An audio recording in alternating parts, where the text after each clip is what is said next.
caro aluno! Olá, cara aluna! Tudo bem com vocês? Como estão as coisas com vocês por aí? Eu espero que vocês estejam incríveis, ou que vocês estejam fantásticos, ou que vocês estejam como eu, fantásticos incríveis, né? Mistura dos dois aí. Eu não sei se você está vendo essa aula de manhã, de tarde, de noite, de madrugada.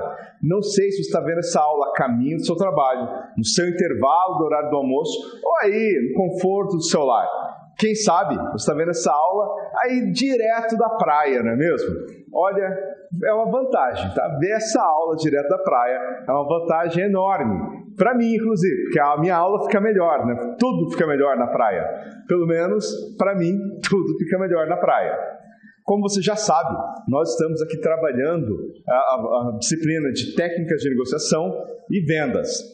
Você já viu na primeira unidade, a segunda unidade, e hoje a gente começa a trabalhar com a terceira unidade dessa disciplina. Nessa unidade a gente vai falar sobre as etapas e os processos de vendas. Você já viu alguma coisa lá nas nossas primeiras unidades, né? Na unidade 1 e na unidade 2, a gente falou um pouquinho de prospecção, falou um pouquinho de sondagem, falou um pouquinho, aliás, não falamos de sondagem, falamos de abordagem. Sondagem a gente vai começar a ver hoje. E eu te faço um convite agora. Foca nessa aula, foca nesse vídeo. Manda todo mundo ficar quieto. Tire todas as distrações possíveis para que você possa aprender mais, para que você possa realmente entender o conteúdo. E lembrando sempre, entender o conteúdo, você consegue usar ele de maneira muito assertiva no seu dia a dia. Então, vamos começar? A gente vai falar de sondagem e levantamento de necessidades. A gente vai falar disso, da sondagem, do levantamento de necessidades e vai entender como fazer isso de maneira bem feita, de tal forma que o nosso cliente, né, na hora que está interagindo com a gente, entenda bem como ele vai ser ajudado pelos nossos produtos, pelos nossos serviços ou pela gente mesmo. Para começar, tem uma frase aqui que eu gosto muito, que é uma frase minha, que diz o seguinte, que a sondagem é a chave do relacionamento com o cliente. Isso é verdade. A sondagem é a chave do relacionamento com o cliente. Já falei para vocês que venda é relacionamento. Fazer uma boa sondagem vai fazer com que você consiga ter um bom relacionamento com o cliente. Mas eu quero te fazer uma pergunta. O que é sondagem? Que raios que é isso, não é mesmo? Você já sondou alguém? Hein? Fala para mim. Você tem noção do que é isso? Sondagem é o ato de levantar informações sobre alguém, sobre alguma coisa. Lembra, a gente falou de prospecção lá atrás? Prospecção é quando você vai descobrir onde estão as coisas preciosas. Então vamos lá, vamos fazer as etapas certinho. Você foi e fez prospecção, descobriu onde está o cliente. Aí na sequência você vai até ele e faz a abordagem, que a gente já falou nas aulas anteriores. Que é daquilo, né? De você começar o contato, cumprimentar o cliente, cuidar da tua postura. Na sequência, você vai fazer a sondagem, você vai levantar informações do cliente. Eu sei, tem gente que está me vendo aí que já fez sondagem do marido, da esposa, do namorado, da noiva. Sabe quando você pega o celular da pessoa para ver o que está lá no WhatsApp? Isso é fazer sondagem, você dando uma sondada no celular da pessoa. Aqui em vendas, a sondagem é um pouco diferente. Vamos ver o que é sondagem em vendas? Vamos começar a pensar nisso? Para a gente fazer uma boa sondagem em vendas, volta aqui no nosso slide, vamos dar uma olhadinha nele agora, a gente tem que pensar em 3 coisas importantes. Primeira coisa de todas é estabelecer rapport. Rapport é um nome, né, é um termo francês que significa isso, espelhamento. É quando eu vou espelhar essa pessoa. E existem 2 técnicas muito, muito relevantes de rapport. A primeira é o próprio espelhamento, que é o quê? Na hora que eu estiver interagindo com a pessoa, a forma como eu falo, os gestos que eu uso, a maneira como eu me comporto, fica parecida com a pessoa. Imagina o seguinte, você está falando com alguém que usa muitos gestos, faz muitos gestos com a mão.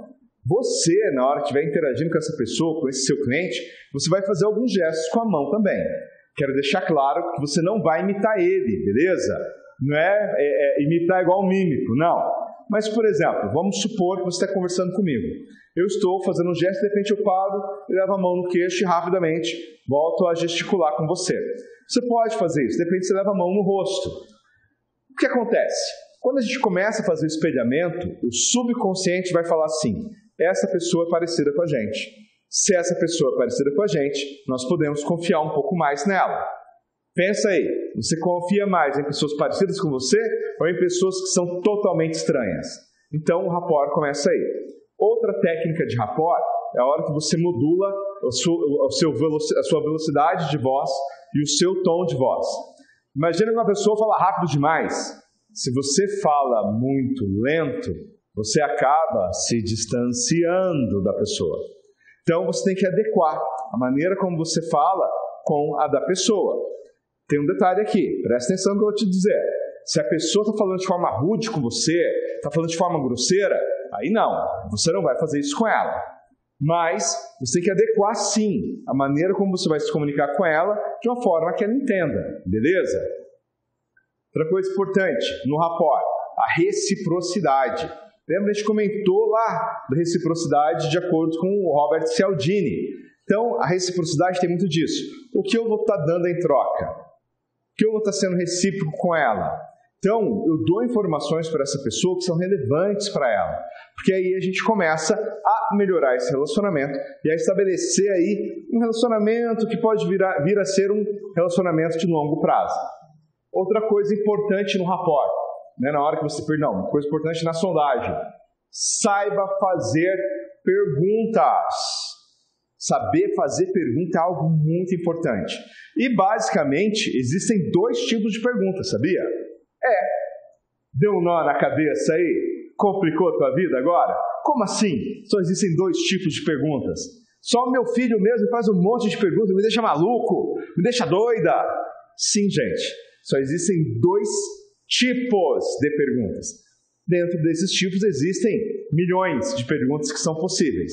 Mas o primeiro tipo é a chamada pergunta fechada. São perguntas de resposta direta. Por exemplo, eu pergunto para você, que horas são? E você me responde, são 14 horas e 15 minutos. Pergunta fechada. Eu pergunto para você, você gosta de churrasco? Você responde, sim. Pergunta fechada. Pergunta fechada tem respostas que são diretas. Sim, não, talvez, não é, quero, não quero. São perguntas muito bem direcionadas. Agora, o outro tipo de pergunta que existe são as perguntas abertas. E aqui vamos dar uma olhadinha de novo no nosso slide, que tem uma informação que eu quero compartilhar com vocês. Na pergunta aberta, a gente tem o que, onde, quando, quanto, quem, qual, como e por quê. Quando a gente utiliza isso, a gente está exigindo uma resposta melhor elaborada do nosso cliente ou da pessoa com quem a gente está conversando. Então imagina que você vai fazer a seguinte pergunta, você vai perguntar para ela, como você se sentiria morando neste imóvel de frente para essa área verde? Como você se sentiria ao abrir a sua janela pela manhã e respirar o ar puro que vem desse bosque que tem aqui na frente? Está vendo? Como? Aí a pessoa vai falar, olha, eu me sentiria bem, né? Porque o ar puro logo de manhã já ajuda muito. Quando você começa com essas palavras, a pessoa vai ter que te dar a resposta melhor elaborada. Você não pode falar para ele assim, como você se sentiria ao abrir essa janela e sentir esse ar puro? Ele responder, sim. Agora, você pode perguntar, você se sentiria bem ao abrir essa janela e respirar o ar puro? Aí você está direcionando com uma pergunta fechada. Pensa aí, pergunta aberta, por causa dessas palavras que você coloca antes ou no meio da pergunta, fazem com que as respostas sejam mais elaboradas, sejam mais completas. E aqui é o segredo. Quando você vai levantar a informação do que você precisa pensar que perguntas eu tenho que fazer. Qual informação eu preciso? Já sabe qual informação você precisa tirar da pessoa? Aí sim, você monta a pergunta correta, beleza? Outra coisa importante na sondagem, você que está vendendo tem que ouvir mais do que falar. Você conduz a situação toda, conduz o processo todo com perguntas. Mas você tem que escutar mais o seu cliente, beleza? Você fala menos, você faz mais perguntas e presta muita atenção nas respostas. Essa é outra coisa importante. Não adianta nada você fazer boas perguntas e não gravar as respostas, ou pelo menos anotar o que é relevante para o seu cliente.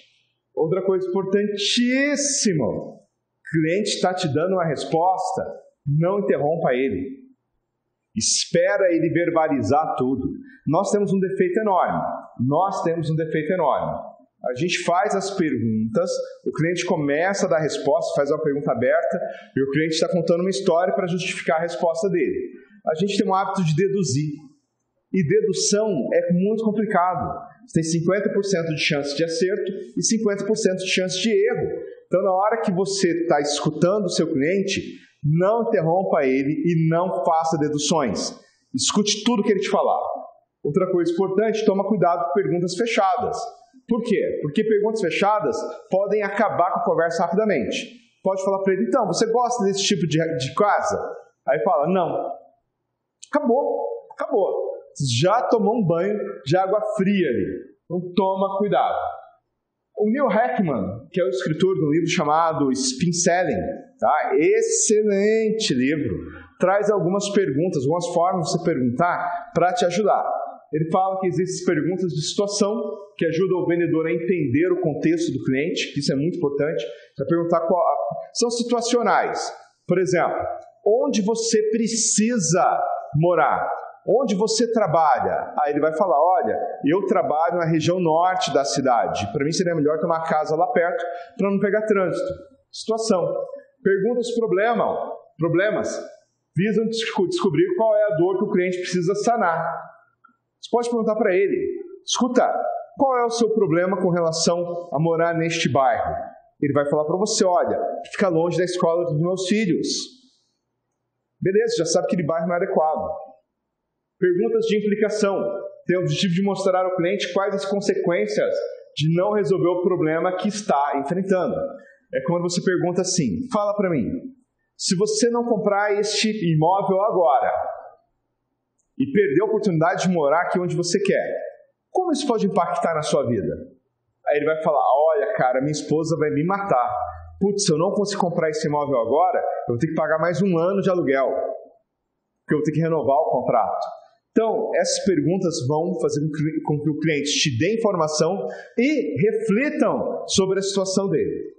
Pergunta de necessidade e solução. Esse aqui, as perguntas visam levar o cliente a falar quais necessidades devem ser atendidas para que a solução seja ideal. Lembra que a gente já falou? Se você entender qual é a dor, qual é a necessidade do cliente, você vai estar apresentando para ele o produto ou o serviço mais adequado. Então, saiba fazer perguntas para levantar as informações necessárias. Aqui tem alguns exemplos de pergunta fechada. Por exemplo, quer dizer que já existe uma data para a contratação do projeto? Isso é uma pergunta fechada. Ele vai falar sim, não, tem. A data é 25 de janeiro. Pergunta fechada. Outro exemplo. Você é responsável pelo fechamento da proposta ou a proposta segue para outro decisor? Aí ele vai falar: não, sou eu mesmo que decido. Ótimo, já sabe que com essa pessoa que você tem que tratar. Pode ser que ele fale o seguinte: não, isso aqui o meu diretor vai dar ok. E aí você pode fazer outra pergunta para ele: eu consigo conversar com o seu diretor para a gente poder alinhar isso? Tá vendo? As perguntas vão te dar informações e vão destrinchar a conversa. Aqui tem outros exemplos de pergunta fechada que permite que o cliente encerre a conversa. Por exemplo, você gostou da proposta que te enviei? Ele fala para você: não, já era mesmo, gostei. E aí? Não é relevante. Você considera que meu produto ou o produto do meu concorrente é o mais adequado para atender as suas necessidades? Aí ele fala assim: do concorrente é bem melhor. Te quebra as pernas, cara. Então, cuidado com pergunta. Tem que saber fazer a pergunta correta para tirar a informação que você precisa. Outros exemplos de perguntas abertas, Quanto você pensa em investir no imóvel? Olha, quanto? Aí ele pensa: olha, eu penso em investir entre 200 e 500 mil reais. Olha o tamanho da margem aí, Normalmente ele vai falar: olha, eu quero investir entre 200 e 250 mil. Você já sabe, já direciona para que tipo de imóvel você vai mostrar. Outra pergunta: quais informações necessárias para o parecer da área técnica. Pode ser que você está negociando, sei lá, talvez um grande loteamento e precisa de uma área técnica dar uma olhada. Ele vai estar te dizendo aqui. Outra pergunta, para que tipo de serviço este equipamento será utilizado? Por que esse tipo de pergunta? Pode ser que você está vendendo um produto para a pessoa que ela está comprando o produto errado, está cotando com você um equipamento que tem uma determinada utilização, e quando você faz essa pergunta, ele te fala, olha, eu vou usar isso aqui para tornear motor. Aí você já sabe, opa, esse equipamento não é o mais adequado, não. Qual o tamanho do motor? Motor de caminhão. Motor, sei lá, do Mercedes. Você já sabe que esse equipamento não tem o tamanho necessário. Aí você vai oferecer para ele o equipamento mais adequado. Beleza? Pessoal, é o seguinte, treine fazer perguntas abertas e perguntas fechadas. Você vai ver o quanto você vai se desenvolver e quanto de informação você vai tirar do seu cliente. Tem que treinar mesmo. E treine com todo mundo, não só com o cliente não. Treine com as pessoas do seu dia a dia, com seus amigos, com parentes, com colegas de trabalho. Pense sempre o seguinte, que informação eu quero tirar? E a partir daí, você faz a pergunta adequada. Combinado? Bom, pessoal, vou ficando por aqui. Lembrando os nossos recadinhos paroquiais, né? Não esqueça de fazer suas tarefas, suas atividades, fazer o fórum. Não esqueça de ver as aulas gravadas e as aulas ao vivo. E, por último, não se esqueça de viver, gente. Viver é um negócio fantástico. Aproveite a vida. Combinado? Vejo você na nossa próxima aula, no nosso próximo vídeo. Um abração e até lá!